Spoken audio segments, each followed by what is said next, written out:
오늘도 우리 주 예수 그리스도의 한량없는 은혜와 평강이 오늘 함께 예배하는 모든 성도님들 가운데 가득하시기를 간절히 소망합니다. 여러분, 오늘은 성경에 나오는 식물 이야기 세 번째 시간으로 목자와 뽕나무라고 하는 말씀의 제목으로 은혜를 나누겠습니다. 그래서 오늘의 나무는 바로 뽕나무입니다. 성경에 나오는 식물 중에 그 번역이 이제 잘못되어 있는 것들이 종종 있는데 바로 그 나무 중에 하나가 이 뽕나무입니다. 지금 여러분들이 가지고 계신 성경, 그 개역개정 성경에는 이제 이 뽕나무를 돌무화과 나무라고 이제 번역을 했습니다. 그런데 개정되기 이제 전 성경에는 뽕나무라고 이렇게 번역을 했는데, 그래서 이제 삭개오 하면 가장 먼저 떠오르는 이미지 중에 하나가 무엇이냐면 바로 뽕나무입니다. 이 돌무화과 나무보다는 뽕나무가 우리에게 익숙하죠.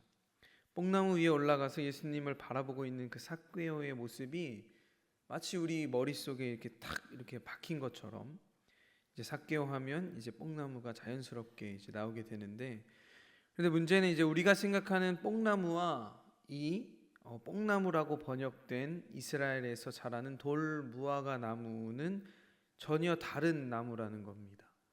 여러분, 제가 사진을 하나 준비했는데요. 한번 보여주시겠습니까? 네, 이게 우리가 알고 있는 뽕나무입니다. 네, 우리나라에서 자라는 뽕나무. 그래서 그 뽕나무에서 자라는 열매가 오디예요. 그리고 이제 그 다음 화면은 이제 성경에서 말하고 있는 이 뽕나무, 이 나무가 바로 돌무화과 나무입니다. 네.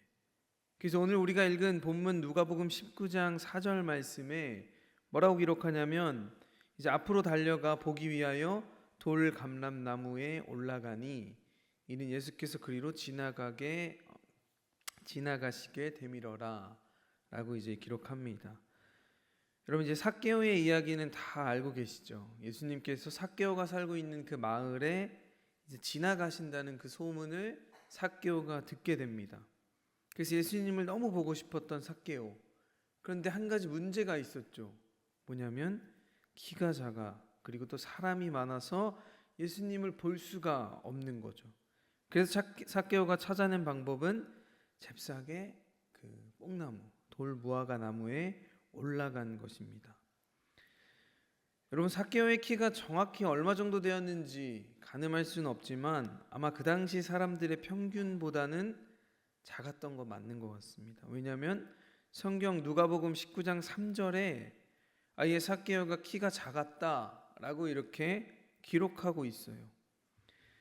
여러분, 보통 많은 사람들이 모이면 그 주변에 있는 사람이 너무 많으면 그 주변에 있는 사람들 밖에는 그 주인공을 볼 수 없는 게 일반적입니다. 이게 무슨 말이냐면, 지금 이곳에 뭐 유명한 배우나 가수가 있다고 한번 생각을 해보세요. 그러면 그 사람을 보기 위해서 수많은 사람들이 몰려들 겁니다. 그러면 아마도 멀리에서 그냥 사람들이 막 모여 있는 것을 보고, 아, 저기에 그 유명한 사람이 있겠구나, 이 정도로 우리는 알 수 있습니다. 우리 눈에도 사실은 안 보여요. 네. 그래서 그 주인공을 많은 사람들이 보게 하려면 어떻게 하냐면 그 주인공을 높은 곳, 그런 무대 같은 곳에 올리거나, 그래서 가수들이 공연을 할 때 어디에서 하죠? 좀 무대가 높은 곳에서 공연을 하죠. 아니면 또 그 주변에 있는 사람들이 높은 곳에서 이제 아래에 있는 사람을 바라보게 하는 거죠. 그런 공간을 만들면 이제 많은 사람들이 그 사람을 볼 수 있습니다. 여러분, 키의 문제가 아니라 사람들이 많이 모이면 보통은 그 한 사람을 잘 볼 수가 없는 게 일반적이에요.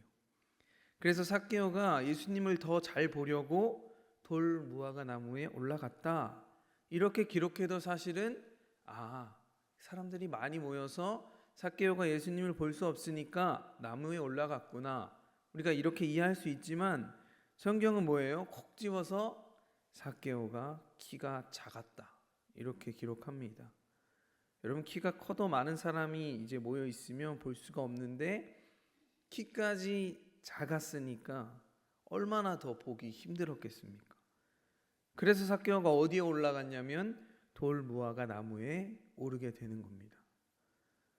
그런데 여러분, 이 삭개오 이야기를 성경에서 읽거나 아니면 이야기로 들었을 때 이런 생각 한번 안 해보셨나요? 삭개오는 그렇다면 왜 하필 뽕나무, 그 돌무화과 나무에 올라갔을까? 뭐 이렇게 생각하실 수도 있습니다. 목사님 뭘 그런 걸 궁금해합니까? 나무에 올라가긴 해야 되는데 그때 마침 옆에 있었던 나무가 뭐예요? 돌무화과 나무였으니까 올라갔겠죠. 여러분, 누가복음 19장 1절 말씀에 보면 삭개오가 세리장으로 활동했던 도시의 이름이 등장하는데 예수께서 여리고로 들어가서 지나가시더라 라고 기록합니다. 예수님께서 지금 어디로? 여리고라고 하는 그 동네로 들어가신다라는 거죠. 여러분, 이 여리고가 어떤 동네냐면 몇몇 고고학자들에 의하면 이 여리고는 주전 7,000년 전부터 이미 성곽으로 둘러싼 도시를 형성할 정도로 발달된 문명 도시였다고 합니다. 그래서 이 여리고에는 주로 광야의 그 오아시스 옆에서 자라는 종려나무가 엄청 많았다 그래요. 그래서 이 여리고의 별명이 종려나무 성읍이라는 별명이 있다고 합니다. 그래서 여러분 이제 성경을 읽으시다가 특히 구약 성경을 읽다가 이 종려나무 성읍이라고 하는 이 이름이 등장하면 이곳이 어디냐면 바로 여리고라는 것을 여러분이 아시면 되겠습니다. 하나님께서 요단 동편의 느보산이라는 곳에서 이제 모세에게 요단 서쪽의 그 가나안 땅을 딱 보여주시면서 모세야, 이제 너는 여기까지다. 너는 저 땅으로 들어갈 수 없다. 이것을 신명기 34장 3절 말씀에 이렇게 기록하는데요. 이 말씀을 한번 우리 같이 읽어보겠습니다. 함께 읽겠습니다. 시작. 네겝과 종려나무의 성읍 여리고 골짜기 평지를 소알까지 보이시고. 지금 하나님께서 모세를 그 느보산에서 네겝과 그 종려나무 성읍 어디요? 여리고까지 모든 것을 다 보여주시면서 지금 이제 너는 저곳으로 들어갈 수 없다 하시는 겁니다. 여기서 여리고를 뭐라고 표현하냐면 종려나무의 성읍이라고 표현합니다.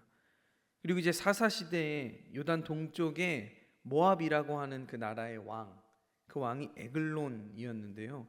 에글론이 주변 나라 이제 암몬, 아말렉 이런 사람들과 힘을 모아서 이제 서쪽에 여리고를 점령합니다.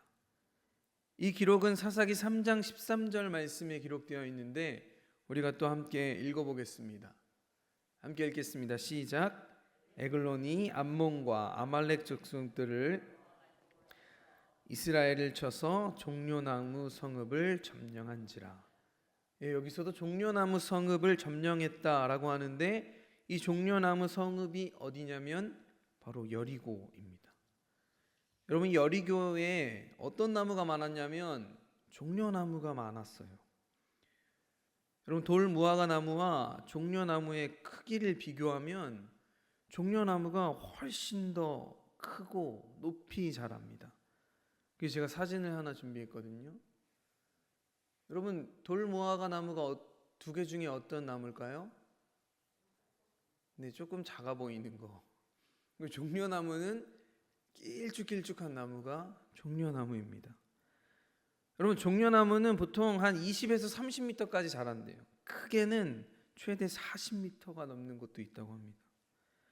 반면 돌무화과 나무는 대개 한 15에서 한 20m, 최대 한 25m. 그런데 이 돌무화과 나무는 키가 덜 크는 대신에 옆으로 이렇게 퍼지는 특징이 있습니다. 그래서 아까 보였던 사진에도 옆으로 이렇게 크게 퍼져 있는 것을 볼 수 있죠. 여러분, 삭개오가 단순히 예수님을 보기 위한 목적으로 나무에 올라갔다면 그다지 높이 자라지 않는 돌무화과 나무보다는 높이 한 30m 이상 하늘로 쫙 뻗은 그 종려나무에 올라가야 훨씬 더 잘 보이지 않겠습니까? 그런데 삭개오는 종려나무가 아닌 어떤 나무에 올라갔다고요? 돌무화과 나무에 올라갔습니다. 이 말은 삭개오가 아무 생각 없이 그냥 옆에 돌무화과 나무가 있으니까 올라간 게 아니라 어떤 의도와 목적이 있었다는 거죠. 여러분, 삭개오는 여리고의 세리장이었습니다. 이 세리장을 지금 말로 말하면 여러 명의 회계사를 거느린 회계법인의 대표 정도로 말할 수 있어요. 그러니까 당시에 최고의 이제 높은 권력을 가진 높은 자리에 있는 사람이 바로 삭개오였는데, 그래서 당시 여리고에서 삭개오를 모르는 사람이 없었습니다. 그리고 아까 제가 말씀드렸다시피 여리고는 작은 시골 마을이 아니라 정말 그 당시에도 최고의 문명이 발달했던 큰 도시였습니다. 여러분, 이 대도시의 사람들 중 삭개오를 모르는 사람이 없었다는 것, 어떻게 보면 삭개오한테는 굉장히 피곤한 일이에요. 어딜 가나 모두가 삭개오를 알죠. 그래서 자기가 무슨 일을 하든지 사람들이 다 알아보고, 야, 지금 삭개오가 저런 일을 하고 있다. 삭개오가 지금 저렇게 하고 있어. 그런데 여러분, 이 대도시에 정말 이 VIP였던 삭개오가 돌무화과 나무에 올라갔다 라면 여러분 상당히 체면을 구기는 일이잖아요. 그리고 모든 사람들한테 이제 이 일이 다 소문이 날 겁니다. 그런데 여러분, 이 삭개오가 어디에 올라갔냐면 지금 돌무화과 나무에 올라갔습니다. 정말 상당히 체면을 구기는 일이지만 대단한 결정인 거예요. 그래서 여러분 더 궁금하죠. 왜 삭개오가 돌무화과 나무에 올라갔을까? 자신의 그 모든 체면까지 다 버리면서 왜 그 나무였을까? 여러분, 당시 여리고에는 목자들이 돌무화과 나무에 올라가서 돌무화과 나무를 배양하고 재배하고 있었다고 합니다. 그래서 삭개오는 종려나무 대신에 어디에 올라갔을까요? 돌무화과 나무에 올라간 거예요. 종려나무에 올라가면 눈에 더 훨씬 잘 띄겠죠. 왜냐하면 더 높고 더 크고, 그리고 이 당시에는 아무도 종려나무 위에 올라가지 않습니다. 그런데 돌무화과 나무에는 지금 이 시기에 누가 올라가 있었냐면 많은 목자들이 돌무화과 나무에 올라가서 일을 하고 있었어요. 그 열매를 이제 재배하는 일. 그래서 삭개오는 아마 이런 마음을 품고 올라갔을 거예요. 내가 이 돌무화과 나무에 올라가면 나도 그냥 저렇게 지금 일하고 있는 목자들 중에 한 사람으로 날 보지 않을까. 이러한 마음을 품고 아마 돌무화과 나무에 올라갔을 겁니다.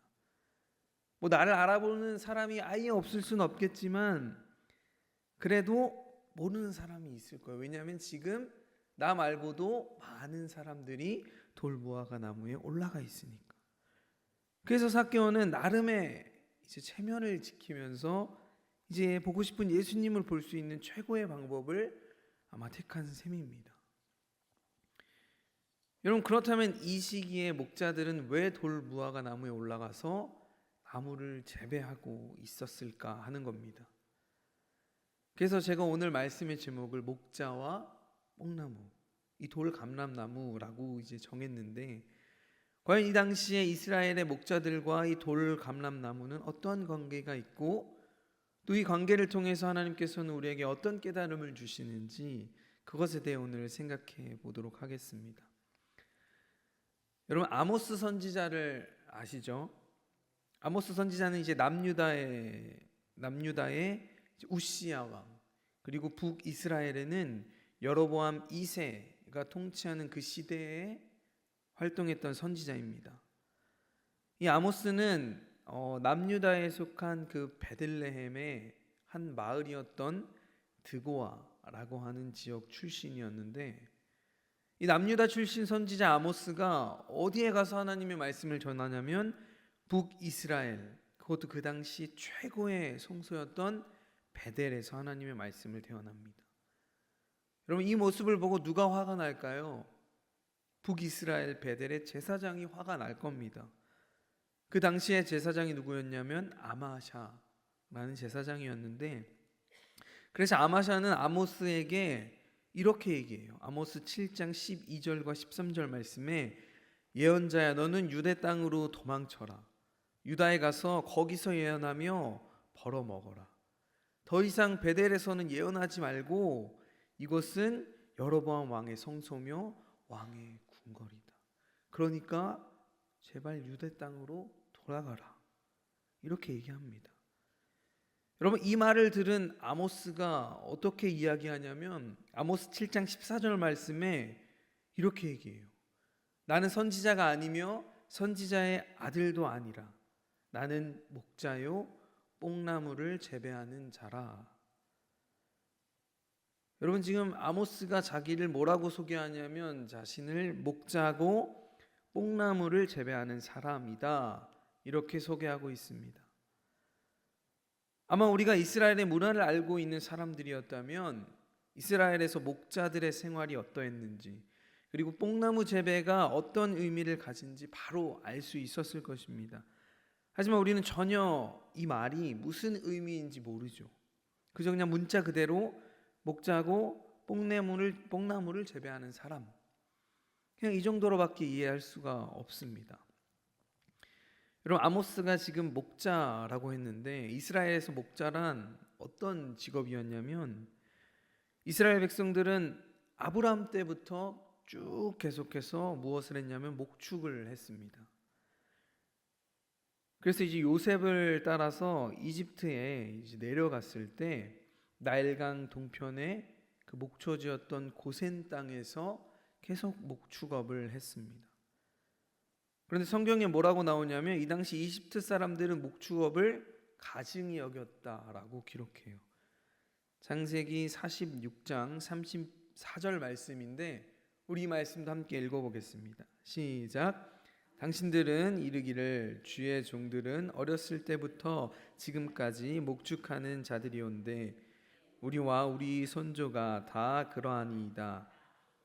애굽 사람은 다 목축을 가증히 여기나니 당신들이 고센 땅에 살게 되리이다. 여러분 지금 말씀 가운데도 뭐라고 나오냐면 목축업을 가증히 여겼다라고 나옵니다. 하지만 이스라엘 백성들은 광야 생활 40년 동안에도 계속 뭘 했냐면 목축업을 쭉 한 거죠. 그런데 하나님께서 약속하신 가나안 땅에 딱 이제 정착하게 되자 이제 더 이상 목축업을 하지 않아도 돼요. 이제 농사를 지으면서 이제 농경 문화로 이제 그들의 문화도 바뀌는 거죠. 그러면서 이스라엘 땅, 이스라엘 사람들에게조차 이제 목축업이 어떻게 돼요? 점점 가증히 여기는 일이 된 겁니다. 대부분 사람들이 이제 집을 짓고 농사를 지으면서 정착하면서 이렇게 살았는데 그 이제 사사 시대 이후부터는 목자들의 이제 삶은 정말 최하류층의 삶이 된 거죠. 여러분 인구가 점점 늘어나고 농경지가 이제 부족해지니까 이제 목자들은 더더욱 힘들어져요. 그래서 이제 밀려서 어디까지 가냐면 광야, 사막까지 이제 밀려납니다. 그래서 목자들이 포도원과 과수원 뭐 이런 농지를 가축을 데리고 이렇게 들어가려면 가축들에게 다 일일이 재갈을 이제 물려야 돼요. 만약 이것을 어기면 막대한 벌금을 내기도 했다고 합니다. 당시 이제 농부가 주류였던 이 사회에서 목자는 이제 비주류 사회적 약자가 되는 거죠. 그래서 이제 시대가 이제 이렇게 쭉 이어져 오면서 헤롯이 통치하던 이제 신약 시대에 이제 이렇게 오면 목자는 그냥 남의 농경지에서 몰래 양을 치고 또 양을 먹이는 뭐 이제 강도다 막 이런 의심을 받게 되고 심지어 이제 목자에서 다른 직업으로 바꾸는 것을 마치 우리가 죄를 회개한 것처럼 그러한 의미로 이제 인식하기도 했다는 거죠. 그만큼 목자에 대한 사회적 인식이 어땠을까요? 너무나도 좋지 않았습니다. 그런데 지금 이 아모스의 직업이 바로 뭐냐면 목자인 거죠. 그리고 아모스의 또 다른 직업은 뭐였냐면 뽕나무를 재배하는 사람이다 했습니다. 여러분 오늘 말씀 처음에 설명드렸지만 뽕나무로 번역된 나무가 이스라엘에는 돌무화과 나무를 뜻한, 만약에 우리가 이것을 모르고 아모스서를 읽었으면 우리는 아모스를 뭐로 알까요? 어떤 사람으로 알까요? 우리가 알고 있는 뽕나무를 재배하는 사람으로 알 겁니다. 여러분 우리나라의 뽕나무, 제가 사진을 준비했는데요. 한번 보여주세요. 이 뽕나무에 별명이 있는데 아낌없이 주는 나무라고 합니다. 왜냐하면 뽕나무의 모든 게 다 약재로 쓰인다는 거죠. 뿌리는 저렇게 상백피라고 하고 또 가지는 상지라고 해서 한약 재료로 이제 쓰인다는 거예요. 그러니까 우리가 이 이스라엘의 돌무화과 나무가 뽕나무인 거를 몰랐다면 지금 우리는 아모스가 어떤 일을 하는 사람으로 아는 겁니까? 우리가 알고 있는 저 뽕나무를 재배하고 저 아모스가 한의학을 알았을까? 약간 좀 이런 생각을 또 할 수 있는 거죠. 예. 그렇기 때문에 성서 시대에 여리고를 중심으로 이제 요단 평야의 밀밭 사이에 돌무화과 나무가 많이 자랐다고 합니다. 그런데 여러분 이 나무가 돌무화과 나무로 불리게 된 이유는 그 열매가 무화과와 계통은 다른데 무화과와 생김새가 조금 비슷하고, 그래서 돌무화과라고 그 열매의 이름을 붙였다 그래요. 그런데 여러분 우리가 첫 번째 무화과 나무 열매를 이야기하면서 배웠죠. 무화과는 초여름부터 열매를 맺기 시작하는데 이 돌무화과 나무는 한여름에 열매를 맺는다는 겁니다.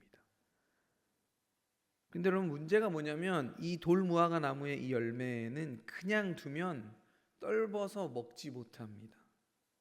그래서 이 열매를 맛있게 먹기 위해서는 어떻게 해야 되냐면 그 열매를 일일이 다 바늘로 뚫어가지고 그 안에 올리브 기름을 발라줘야 된대요. 그렇게 기름을 바르면 이제 무화과, 정말 무화과처럼 그 돌무화과 열매가 달게 변한다는 거죠. 그래서 이 작업을 성경에서는 뽕나무를 재배하는 것이라고 표현한 것입니다. 그래서 지금 아모스가 자신을 뭐 하는 사람이라고 한 거죠? 뽕나무를 재배하는 사람. 그러니까 돌무화과 나무에 올라가서 그 열매 하나하나에 구멍을 뚫고 그 열매에 기름을 바르는 일을 하는 사람이 바로 나다. 이렇게 소개하는 겁니다. 여러분 이렇게 아모스는 당시에 가장 가난하고 최악층에 속한 사람이었습니다. 그래서 여러분 아모스 7장 14절, 아모스가 자신을 소개한 그 한 구절의 말씀으로 이스라엘 사람들은 아모스가 어떤 사람인지를 바로 알 수 있는 거죠. 하지만 우리는 그것을 모르기 때문에 그냥 아모스가 목자고 또 뽕나무를 재배하는 사람이구나, 아모스가 얼마나 가난하고 얼마나 최악층이고 얼마나 힘들었고 이런 것은 우리가 잘 모르기 때문에 그 말씀이 어찌 보면 또 우리 마음에 와닿지 않는 거죠. 여러분 그런데 아모스가 자신의 직업을 지금 목자고 뽕나무를 재배하는 사람, 이렇게 두 가지 일을 동시에 하는 사람으로 소개하고 있습니다. 그런데 여러분 이 두 가지의 일을 동시에 한다는 게 사실 말이 안 되잖아요. 목자는 양을 치는 일, 그래서 풀이 있는 목초지에 가서 일을 해야 되고, 또 뽕나무를 재배하려면 뽕나무 밭에 가서 뽕나무를 재배하는 일을 해야 되는데 어떻게 보면 이 두 가지 일을 동시에 한다는 거 불가능합니다. 그런데 여러분 또 이 당시의 시대적 배경을 알면 이 일이 어떻게 가능했는지를 우리는 또 알 수 있습니다. 이 당시의 목자는 농경지에서 멀리 떨어진 이제 광야, 사막으로 밀려났기 때문에 그 광야에서 양을 쳐야 했습니다. 문제는 이스라엘의 극단적인 기후 때문에 우기 동안에는 그래도 비가 와서 이제 풀이 좀 자랐기 때문에 광야에서 양들에게 먹일 풀이 있었지만 이제 건기가 되면, 비가 오지 않는 그 날씨가 되면 풀이 다 마르고 아무것도 이제 없이 변하는 거죠. 여러분 이스라엘의 우기가 10월부터 4월까지인데 이 기간에는 그래도 어찌어찌 양들에게 먹일 풀이 있습니다.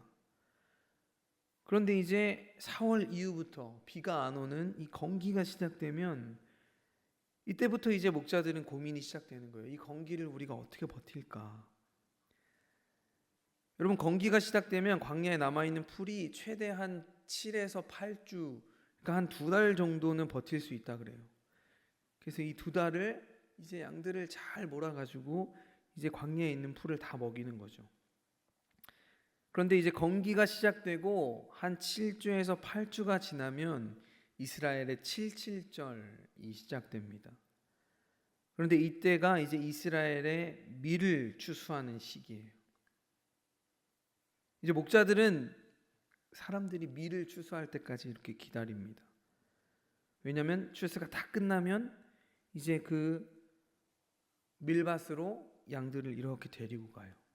왜냐하면 밀을 추수하고 나면 뭐가 남냐면 그 밀에 밑동이 남잖아요. 그래서 이제 이 상황에 이제 목자들은 밀밭 주인과 이제 이렇게 협상을 합니다. 목자는 자신의 양떼를 이렇게 데리고 가서 추수가 끝난 그 밀 밑동을 먹게 해달라고 이제 요청하는 거죠. 그리고 그 대가로 밀밭 사이에 난 그 돌 무화과 나무에 올라가서 내가 그 돌 무화과 나무를 재배해 주겠다. 이렇게 하는 거죠. 여러분, 사실 여기서 이익을 보는 사람은 누굴까요? 밀밭 주인입니다. 어차피 버려지는 그 밀 밑동을 양들이 다 먹어주니까 얼마나 좋아요. 밑동만 먹는 게 아니라 필요 없는 잡초까지도 양들이 다 먹습니다. 그리고 양들이 먹기만 할까요? 먹으면 배변 활동을 하죠. 양의 분변은 이제 최고의 이제 퇴비가 또 되는 거죠. 거기다가 또 하나의 인건비도 안 들이고 돌 무화과 나무까지 이 목자가 재배해 줍니다. 여러분, 당시의 목자의 삶은 끊임없는 이 노동의 연속이었어요. 아모스는 남유다 그 시골 드고아 출신이었지만 북이스라엘의 그 왕의 성소였던 베델에 가서 하나님의 말씀을 전했습니다. 그러니까 아마 아모스는 목자인 동시에 정말 돌 무화과 나무를 재배하는 사람이었던 거예요. 그래서 드고아 자신의 마을 근처 광야에서 이제 이렇게 양을 치다가 아마 모르긴 몰라도 베델 출신의 이제 목자들을 만나서 이제 좋은 밀밭이 있는 곳을 아마 알려줬을 거예요. 그래서 그럼 이번에는 내가 그쪽으로 가봐야겠다. 그래서 그쪽으로 이렇게 가게 된 거죠. 여러분, 여로보암 2세 시대의 북이스라엘은 나라적으로 정말 크게 부강했습니다. 그런데 나라 안으로는 부정과 부패, 그래서 심각한 이제 사회적인 문제들이 너무나도 많았어요. 그래서 빈익빈 부익부 현상이 심했습니다. 가난한 사람은 더 가난해지고 부유한 사람은 더 부유해지는 거죠. 그래서 당시의 상황을 아모스는 아모스 2장 6절 말씀에 이렇게 기록하는데, 여호와께서 이와 같이 말씀하시되 이스라엘의 서너 가지 죄로 말미암아 내가 그 벌을 돌이키지 아니하리라. 이는 그들이 은을 받고 의인을 팔며 신 한 켤레를 받고 가난한 자를 팔며. 여러분, 당시 가난한 자들은 그 고리대금의 빚을 갚지 못해서 제가 지금 읽어드렸던 말씀처럼 신 한 켤레 값에 막 팔려가는 겁니다. 여러분, 어찌 보면 이러한 삶의 계층에 놓인 사람이 누구냐면 바로 목자들인 거죠. 여러분, 오늘 우리의 본문으로 돌아가 삭개오를 생각해 보겠습니다. 여러분, 목자와 돌 무화과 나무 무엇을 상징하냐면 빈익빈의 상징이라고 할 수 있습니다. 가난한 사람들은 더 가난해지는. 그렇다면 삭개오는 어떠한 상징일까요? 아마 부익부, 부유한 사람은 더 부유해지는 거죠.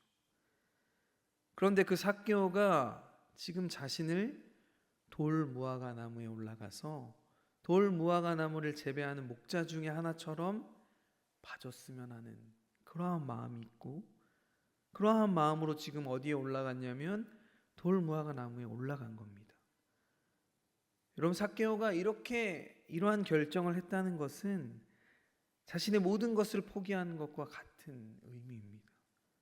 그리고 예수님을 보고 싶고 만나고 싶은 그 간절함이 얼마나 크고 간절했는지를 우리에게 보여주는 것입니다.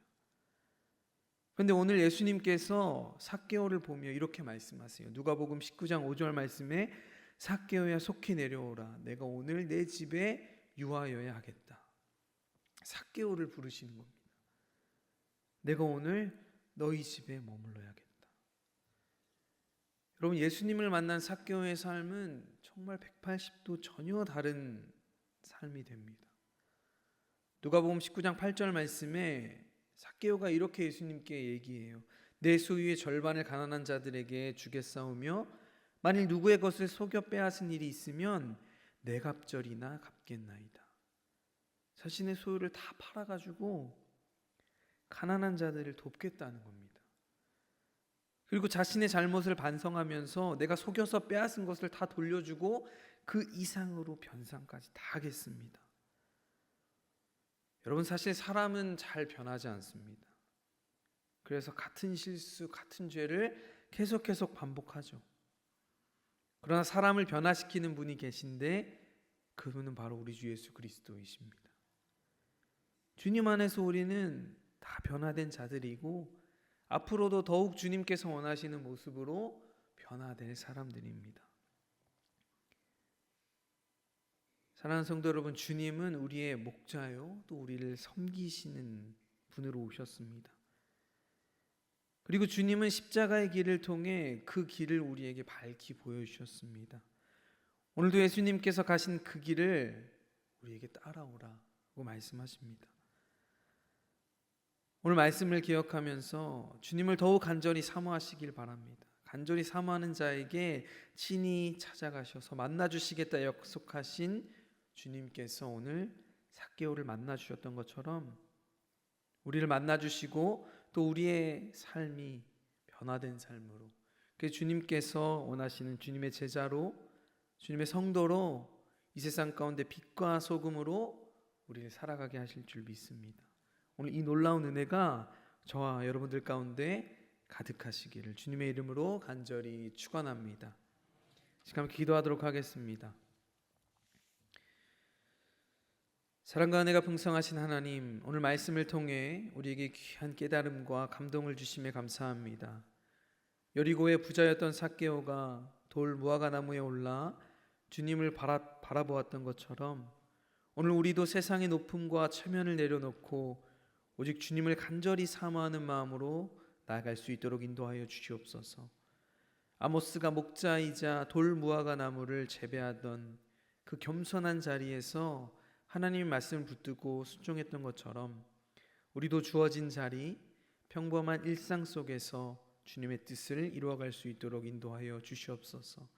사람들이 알아주지 않아도, 누가 주목하지 않아도 하나님이 기뻐하시는 그런 삶을 살아가게 하여 주시옵소서.